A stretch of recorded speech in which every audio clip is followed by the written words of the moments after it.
nana, la la la la la la la, nana nana nana nana, la la la la la, nana nana la la la.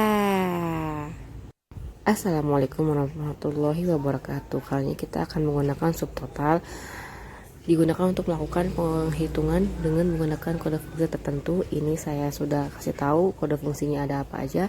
Dalam satu olahan data ini kita bisa menggunakan beberapa kode fungsi yang bisa sekaligus kita dapatkan hasilnya.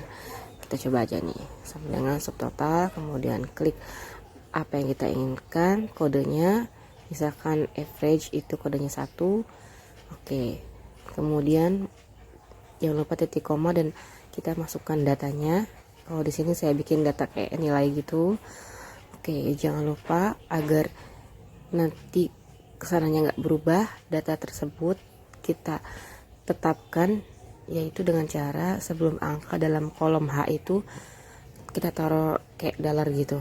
Nah, supaya angkanya tetap dapat hasilnya 70, kemudian kita langsung tarik aja dapat. Nah, jadi kode fungsinya bisa langsung direferensikan apa aja yang dimaksud, kemudian dapat hasilnya cepat dan mudah, bukan hanya dengan satu rumus, satu klik saja. Bye.